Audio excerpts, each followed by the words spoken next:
Okay. Woo. Hang on a sec. There's something missing here. I don't know why you're not displaying as a thing, but okay. I don't know what's going on with the Slido.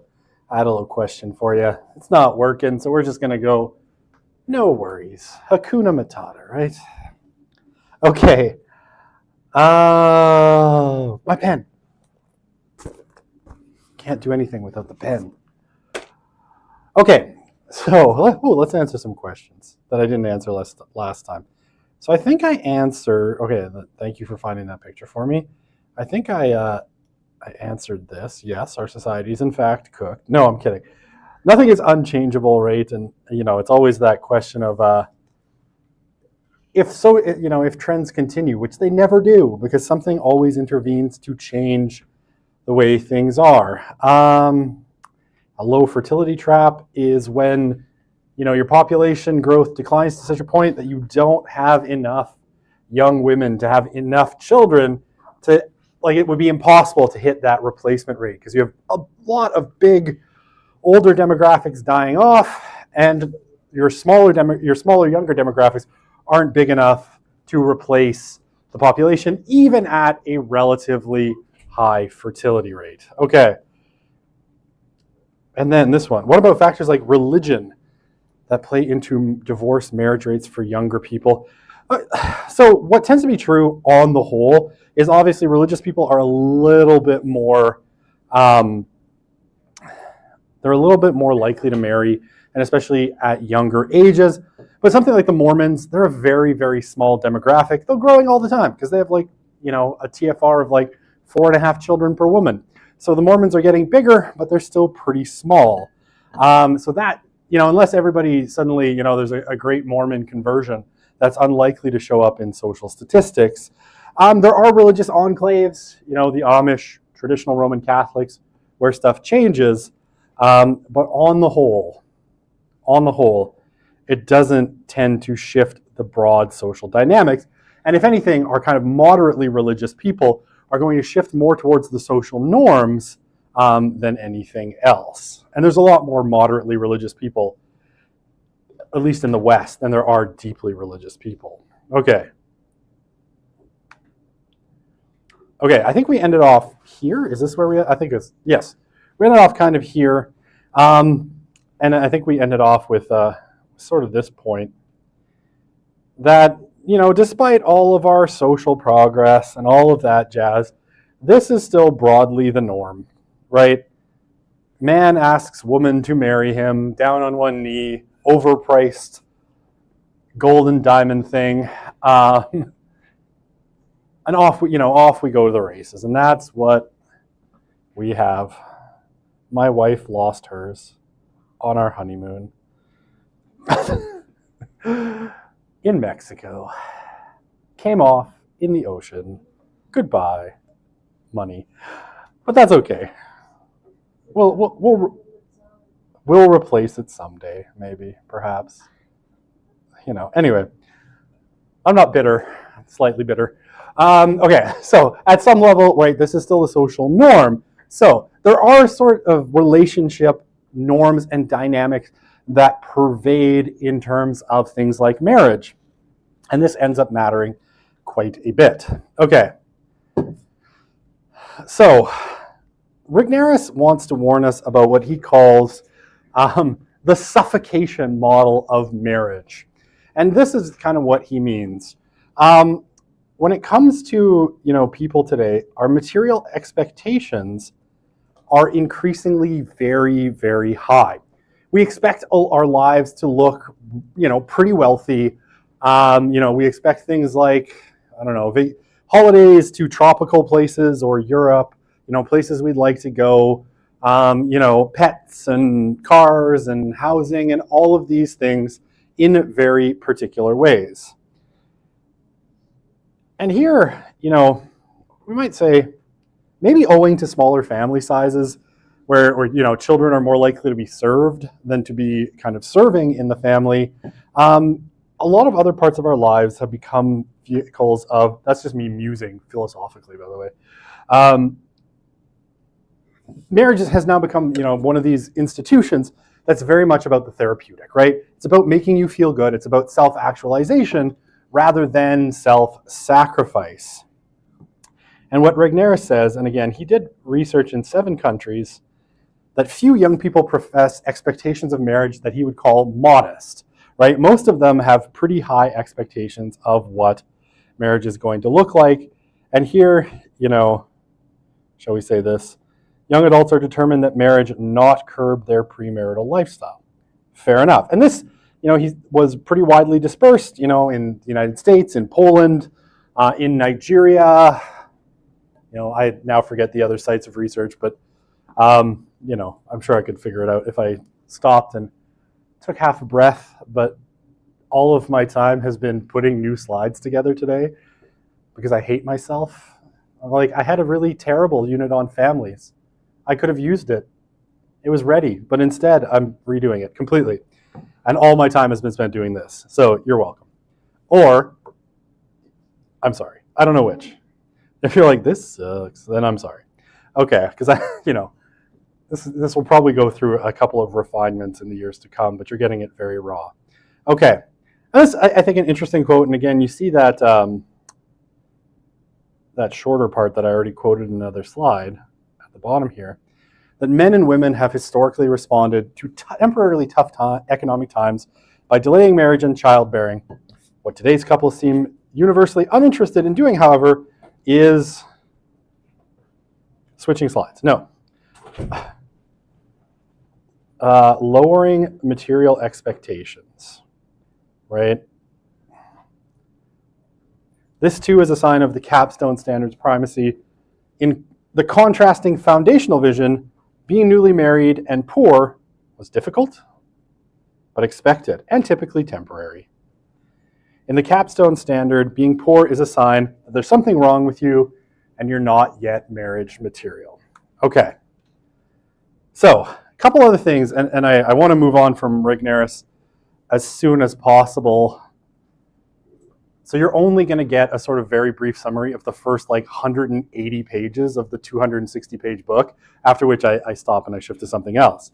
I'm sorry, I find the book just absolutely fascinating, and it's a question that really interests me, so you are the victims of my interest. Okay, so historically, and we'll talk about this again when we talk about Kearney a little bit, economic stability has prompted men to pursue marriage, right?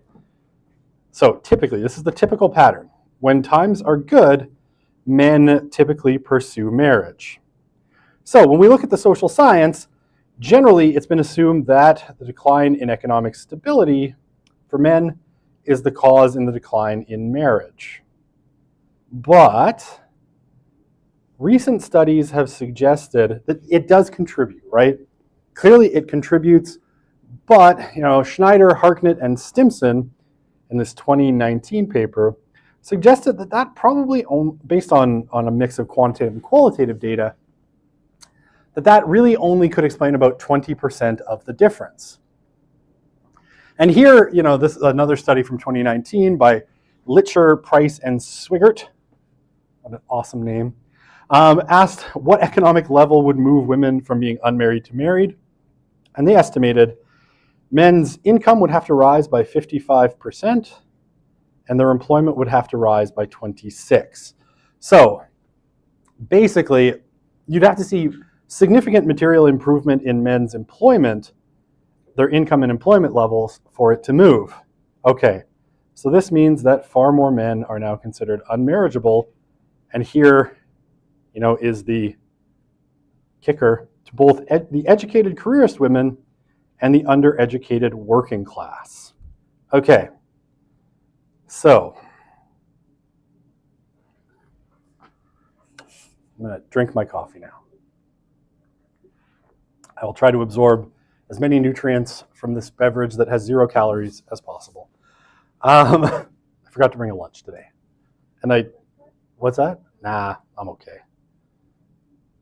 I will survive, probably. If I pass out, just kick me. Call an ambulance. Kick me to make sure I'm breathing, not just for joy. Make sure I'm breathing, and then call an ambulance, and then you can all go. You're dismissed. No, I'll be fine. Okay. If I seem a little spacey, it's probably because I haven't eaten today. Because I'm dumb, and this is my father's fault, because this is his pattern. Was like he'll work and work and work until he's near passing out, and then he'll eat something, and I apparently inherited his terrible habits. Though I love him. Okay, so men are outnumbered by women in the marriageable portion of the wider mating and relationship market. So there are fewer men that are marriageable than women who are interested in getting married, right? So this is owing, in large part to men's kind of declining economic fortunes and women's increasing economic fortunes. But there's also just some percentage of men that are, never have been and never were marriageable for lots of, social and cultural reasons, right? Maybe they've been incarcerated, maybe they've, they're violent, there's all sorts of reasons. So men are outnumbered by women. Okay, so Regnerus is kind of funny. He really likes, and we'll come to it again, we'll talk about cheap sex a little bit in this lecture, but then we'll talk about it later when we talk about sex and intimacy as well. He really likes to apply economic principles to these kinds of things. And so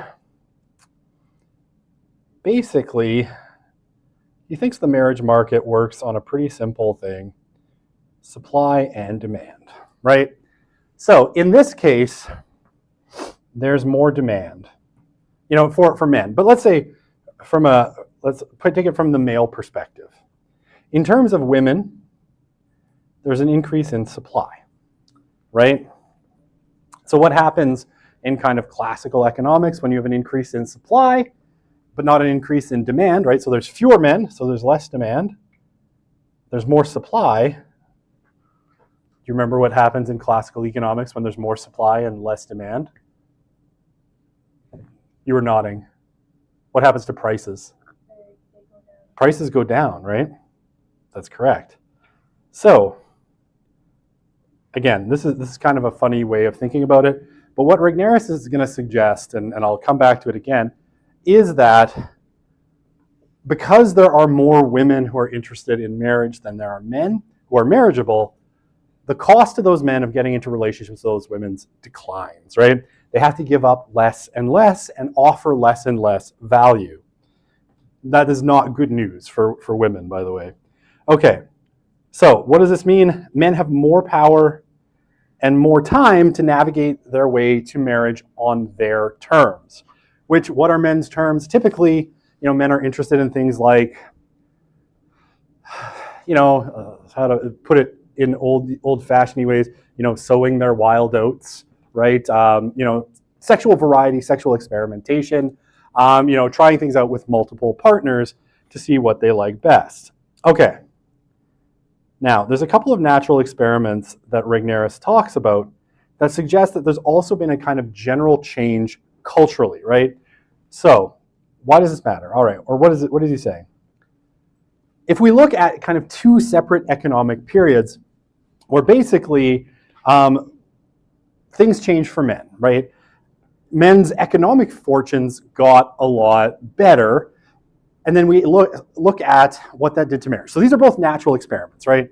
Basically, they are things that happened in the real world that we can then analyze in terms of what happened when you changed a variable, right? So in this case, you changed men's economic fortunes, right? And their fortunes got a lot better. And in both cases here, we're talking working class men. Okay, so we have two instances of economic kind of booms for men. So if we go back, to Appalachia in the 1970s and 80s, right? So Appalachia, right? It's that, this is where the hillbillies come from. This is like Kentucky. I only know Kentucky. Why is it? Kentucky, Tennessee, right? Like kind of, where low-class white people tend to come from in the United States, right? The hillbillies, like J.D. Vance. He wrote a book called Hillbilly Elegy. That's his words, not mine. Okay, so in the 70s and 80s, there was a coal boom, right? Where basically the price of coal went way up. There's lots of coal in Appalachia, and so this provided a lot of jobs as men, went into the mines, mined for coal at very high prices, right?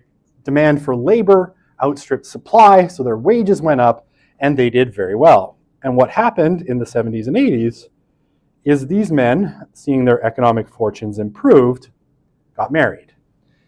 Now, roughly the same thing happens between 2006 and 2012 in North Dakota, right? So just south of Saskatchewan.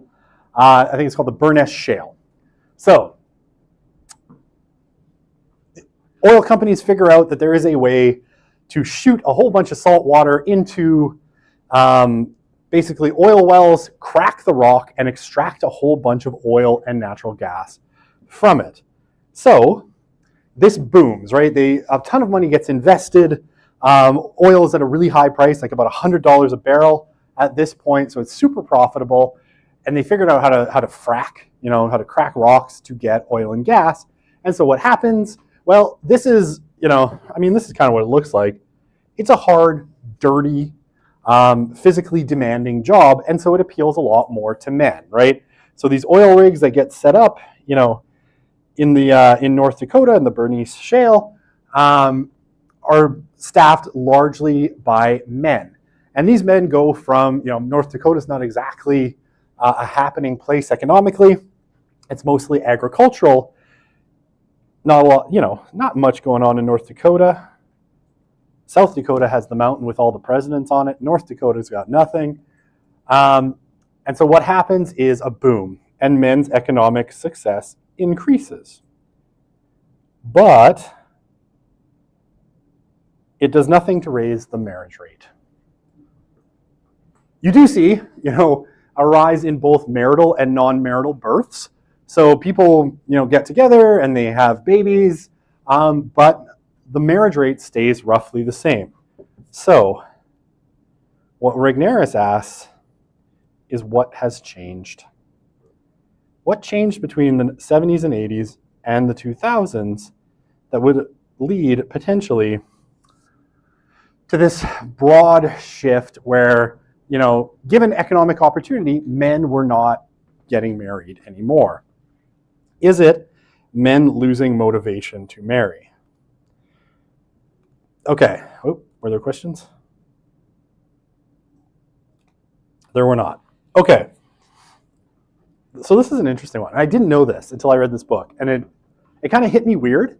And so I present it to you because it's an interesting piece of information. And Regnerus cites a couple of studies. This one being the main one, but then this one at the bottom also.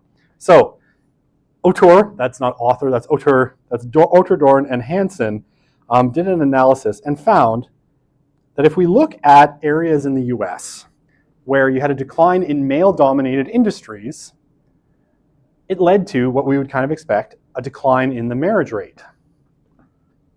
When you had, alternatively, a decline in female-intensive employment, it had the opposite effect. People were more likely to get married when women lost their jobs. Okay. And marriage rates decline when the likelihood of women out-earning men rises. So what are we to draw from this? And I think this is kind of interesting. So the male response, apparently, to a lack of economic opportunity is to not get married, right? The female response, apparently, to lack of economic opportunity is to get married as quickly as possible. Married, not married. So, women clearly still view, in a circumstance where their economic opportunity is declining, they view marriage as sort of a fail-safe, right? Well, you can find someone hopefully to marry that will support you, and economically you can, at least cushion the blow of declines in female-intensive employment through marriage with hopefully someone who's marriageable. Although one would suspect that the definition of marriageability as female economic opportunity declines probably changes substantially, right? Okay. And marriage rates decline when the likelihood of women out-earning men rises. And this is, this is kind of interesting because what's in this piece. So I went and took a quick read through this piece. And one of the things that's really interesting is at least some percentage of couples, even if there was the possibility of a woman out-earning her husband, will actually find ways to decrease the wife's income so that she doesn't make more than her husband. And this is like this is a spontaneous, again, this is kind of a natural experiment. This is a spontaneous arrangement that lots of people come to. That, they're going to make less money than their husband. And basically, okay, so what do we see? When a wife makes more money than her husband, so wife, money, more, equals strife. And then wife, money, less, equals happy. Okay, I'm being reductive, but there's a decrease in marital strife when women make less than men. When women make more than men, for whatever reason, I don't know, maybe dudes are, insecure, I don't know, probably. I see red as a terrible color, I should have switched that, that's okay. When women are making more than men, apparently men feel threatened in some way, and this increases marital unhappiness and strife. So in not some cases, right, in a number of cases, women are actually likely to decrease their income in order to make less than their husbands. Of course, assuming that they can afford to do so, which I think is really crazy. Okay, this is a really big, long quotation from the book, and as I do, I'll highlight some pieces of it because I think it's interesting. Okay. So it's not that poor and working class women don't like the idea of marriage or the notion of exchange. And he talks about this exchange model of marriage, which I chose to forego because, I don't want to tell you the entire book. I gave you a link to the PDF of the whole book. You can go read it yourselves. It's a great book. They're more apt to endorse both than the middle and upper classes, but they simply do not see how the men in their life will live up to it. And that's kind of sad. So, what do? They hedge their bets, waiting, cohabiting, having children, with few great expectations for a lifelong mate. This is even more tragic for those communities than it first appears, and what does it lead to? When a child's parents aren't married, even if they are living together, that child is automatically at increased risk for negative outcomes like drug use, delinquent behavior. Blue is a bad highlighter color. Domestic violence, and parental breakup. Okay, and add to those risks the inherent frailty of life in poverty, and it's no surprise when the cycle continues. So, again, this divide on marriageability, this kind of expectation of what marriage is, according to Rignerus, is bad for the working class, right? It's bad, and that's why, and the poor and working class. That's why he thinks of it as like a social justice issue. And again, we'll see the same thing when we get to Kiri. Yeah, please. Sorry, so in the line, in the yellow, the basically do not see how the men Yeah, or even like hold up their end of the marriage bargain, right? Whatever that bargain happens to be. Now, again, and if it's like a lot of lifestyle stuff, this ends up being a problem, right? Because if you have really elevated expectations, it's going to be difficult. Now, again, I don't mean to erase my highlighting, but for the poor and working class, there's also issues of, marriageability. These men don't always have it all together, but, I think what Rignerus suggests as well is that marriage would be a stabilizing influence in their lives. And because they're all foregoing it, it ends up being a net negative for the whole community. Sorry, does that make sense? Haley, yes, I remember your name. Okay, good. I can do this. Okay. Where am I at in my slides? And how much time is, oh my God. 30 minutes, Broussard, you're terrible at your job. Okay. I just love this. This is just, I don't know. I find this so interesting. I will take over the class on marriage and family. I don't even know who teaches it, just so I can do this. Okay. So this is what Rignerus called his observed model of marriage. And what is this? He basically says that marriage has four basic observed qualities that, in the quantitative and qualitative portions of his study were broadly shared, across cultural boundaries.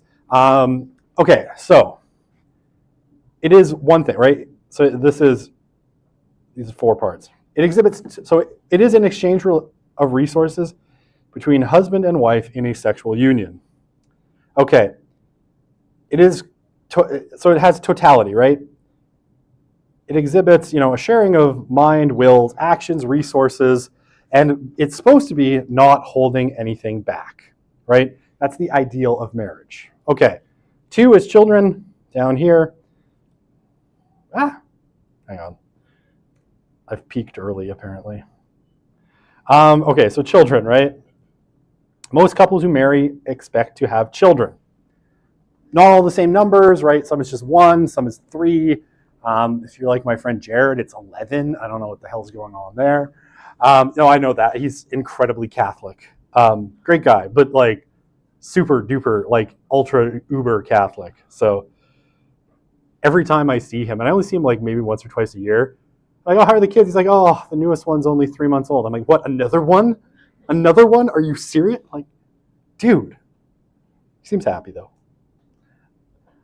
But it's always a little shocking to be like, oh yeah, the youngest one's 4 months old. I'm like, wait, last time I saw you, the youngest one was 8 months old. They can't have regressed in time. That means there's yet another child. Seriously, dude, what the hell? Okay. So having children, varying amounts. Permanence, right? People expect marriage to be permanent, even in an environment where divorce is pretty common, right? People expect that their marriages are going to last. And the last one, I don't know if you'll find it surprising. I found it a little surprising. Fidelity. Sexual fidelity is expected. And one of the things Rigneris says, right, this is everybody. So the atheists in the samples were just as likely to say that fidelity was important as the Catholics. They were the same. Now, the atheists were more likely to say things like, but whatever other people want to do, that's fine with me. But for me, at least, I expect fidelity, right? So all these things are what people still expect. And what I think you can gather from this is that people's expectations of marriage haven't changed a whole lot. This would probably be pretty familiar to your grandparents or great-grandparents. This is probably what they would kind of expect as well. Okay. And I like this part because, sometimes we hear in the pages of the New York Times or something about people who are, have open relationships. And what Rigneris says is infidelity, even if agreed upon, carries an expiration date, which means these relationships don't tend to last. So if you've agreed, to have an open relationship where you stay married but you see other people, that's not going to turn out well, generally speaking. Again, there's always exceptions, but on average, those kinds of unions don't last. Someone gets grumpy about it. Okay.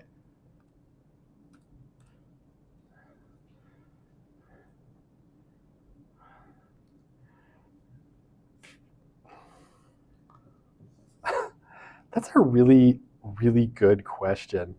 Don't I think that people would just want as much money as possible, no matter men or women making it? Why would they decline money to make less than their husband? Now, if you're asking me, 100%, like, if my wife could get a $100,000 raise tomorrow, I'd be like, sweet, another. Okay, I mean, basically, we'd keep none of it. I'd be paying Justin Trudeau that money, but okay, it would still be nice, right? Increase your family income, keep 25 cents on the dollar. It's all good. Why they do this, I don't know, right? But I suspect it has to do with, some kind of dynamics where there's still maybe a patriarchal idea of men as the, breadwinners, and somehow that's kind of challenged or made problematic by your wife making more money than you, at least on a permanent basis. And so, people adjust to keep happy relationships, right? Because that relationship, a marriage, is really core, right? It's core to your life. That's probably the person you're having children with and spending, a lot of your time with. And so you want to keep that relationship balanced. And if making less money is the way to do it, well, you make less money, even though it might not be super popular. Can I explain supply and demand of marriage again? Okay, sure. In this case, what Regnerus is suggesting is that there's more women who want to get married or be in relationships, right? So more supply, and fewer men who are, kind of worth investing in for those women who would get into relationships. So there's less demand for those women. So basically, what they're asking for in exchange for a relationship with them declines. And actually, I'll go to this slide. Okay, because he puts it in very blunt terms. And this, I should have put quotation marks on it because this is what he says, not necessarily me. Although I think he's got a point. Economically speaking, women have what men want. And I don't think you have to be too imaginative to figure out what that is. And if you aren't very imaginative, you could look at the picture on the slide, which I put to illustrate the point.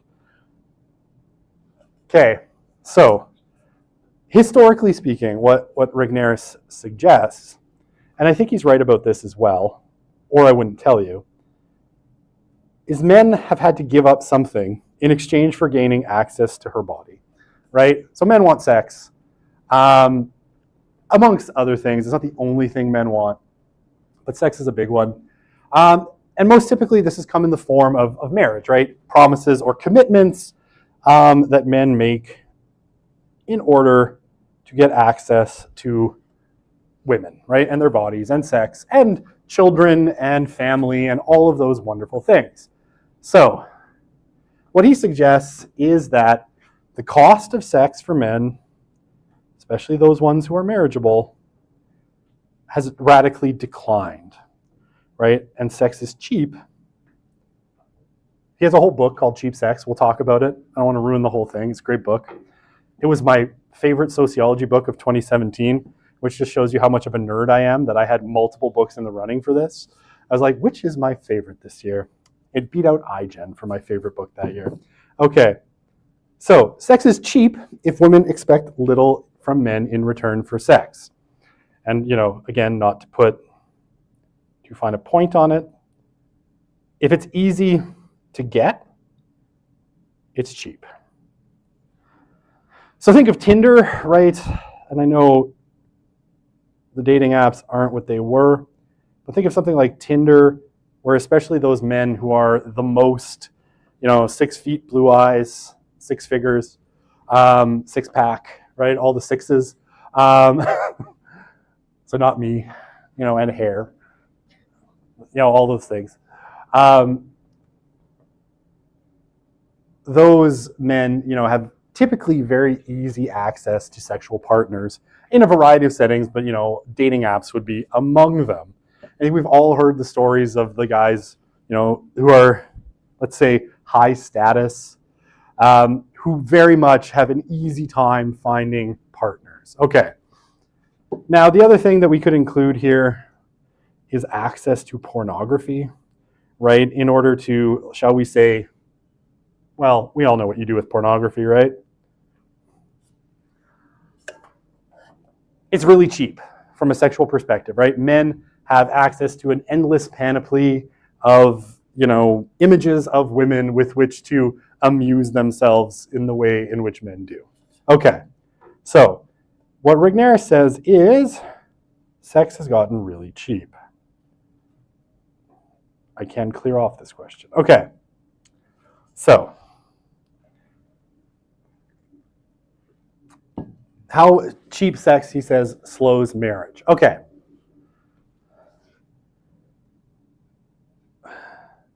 Oop, sorry, I have a typo. Naturally seek. Should we naturally seek? Men seem to naturally seek greater sexual variety, right? And this, there's no great mystery here. They've done fun experiments, right, just to show how much men, are potentially undiscriminating when it comes to greater sexual diversity. The very famous one was, they basically took their most attractive grad student. It was a lab, I think it was in Chicago. They took their most attractive grad student, male and female, and they sent them into a bar to proposition people for sex. And basically, I think it was 99 out of 100 of the men. Like this beautiful woman walks in and is like, hey, would you like to go back to my place? And 99 out of 100 men said yes. And when they did that with a male grad student asking, very attractive, asking women, it was something like 2 agreed, right? So there's a huge disparity between how men and women view sex. And obviously it's much riskier for women for lots of reasons. So if available, men will tend to take advantage of more sexual partners, right? To access more sexual partners. So because marriage-minded women tend to outnumber marriage-minded men, right? It's harder for women to demand commitment from men because it's relatively easy for our marriageable men to move on to another woman. And it's really interesting because as a part of the book, it's about a chapter and a half on from when Rigneris says this, where they're talking to people in Mexico and Guadalajara, and it's all of these guys like being interviewed and talking about how, yeah, me and all my friends, right, we're all ditching our girlfriends that we've had for like 5 years. Why? Because they keep nagging us about getting married. Oh my God. So we've all gone and found younger women who aren't going to nag us about wanting to get married yet, right? And this is, I chuckled at this because I've certainly known a lot of female friends for whom this was the reality as well, right? They're in a relationship with someone, it's been 4, 5, 6, 7 years, they're living together, and yet no marriage comes along, right? And eventually, sometimes they get married, but often they just kind of get strung along and the relationship breaks down. Oh, this is Powell from Krakow, in Poland, that he always likes to joke with his secular friends. It's all about the cost of admission, right? So if women have a low cost of admission, they're going to get their hearts broken a lot. And again, this is just people talking. Low cost of admission, they get their hearts broken a lot. But if they have a high cost of admission, they might actually get a meaningful relationship.